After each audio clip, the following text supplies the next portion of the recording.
राज्यातील व आपल्या भागातील नवनवीन घडामोडी पाहण्यासाठी लोकशाही महाराष्ट्र न्यूज चॅनलला सबस्क्राइब करा, लाईक करा, शेअर करा आणि कमेंट करा। मुद्दा आहे की मंत्री महोदय, या राज्यामध्ये आपण अपघाताची चर्चा करत असताना बऱ्याचशा महामार्गांवरती अध्यक्ष महाराज अजून ब्रिज कंप्लीट झालेले नाहीत।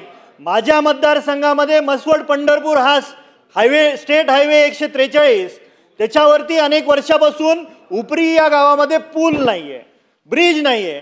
त्या संदर्भात ब्रिज विलंब होण्यासाठी जे प्रशासकीय अधिकारी आहेत, कॉन्ट्रॅक्टर आहेत, त्याबद्दल आपण काय कारवाई करणार?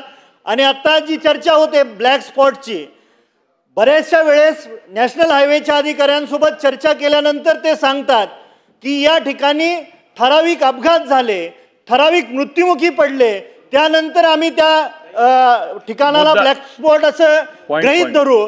पण मला सांगा, नॅशनल हायवेवरची काही गावं आहेत, त्या ठिकाणी निदान स्पीड ब्रेकर करण्याची तरी कारवाई करावी आणि ती लवकरात लवकर कधीपर्यंत करणार हा माझा प्रश्न आहे।